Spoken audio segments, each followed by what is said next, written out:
yesterday there was 140 cases that were seen. And so we've got a lot of overworked people right now working within the system. So this is some of the cases that walked through today. There was 2 women that were in there by themselves. One was in her 20s, the other one was 19. Now, the reason that I'm clunking them together is because, one, they were by themselves. They didn't have any representation. And she was in a community college in a small town. Now, some of these people who came to immigration court today, they traveled up to, as far as I've been able to see and document, it was 5 hours for them to make it to court today. Now, another man was a man from Cuba, and he had gotten here a handful of years ago when there was something going on. In Cuba, immigrants were told that they can seek asylum here, but that has since changed, and that law is now gone.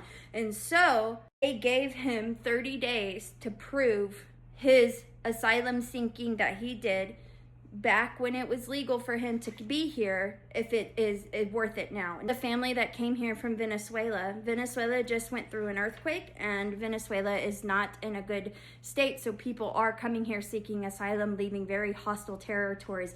There was an entire family, 2 children, a mom and a dad, and these children were elementary age kids.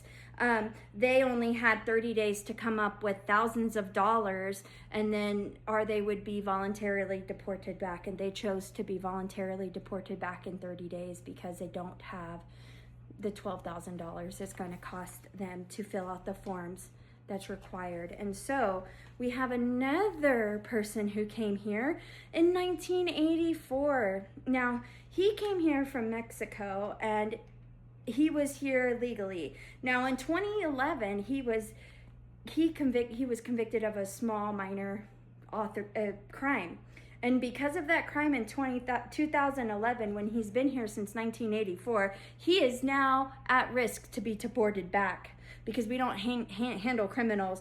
Now, the paid consultation that he gave a lawyer did not give him the paperwork that he has done. So that has been multiple times in the first day that I've been at court today that we have people reporting that the lawyers aren't able to fill out the paperwork in time. Now, they asked for another copy of an application. They feared of being removed, and so they requested more time besides like 30 or 60 days, and the judge said no. Now, there was a mother who came in today by herself, and she transferred over when she was 3 years old. She has American children. She has 3 American children that are in their like 20s and 30s or a little bit older. She has parents who are American citizens. Now, there was an issue with her personally as to why she could never get her American ID because she was legally married and it was a domestic violence dispute, so she had to run from that. And so now what happened was she was working at a motel. ICE went and picked her up from there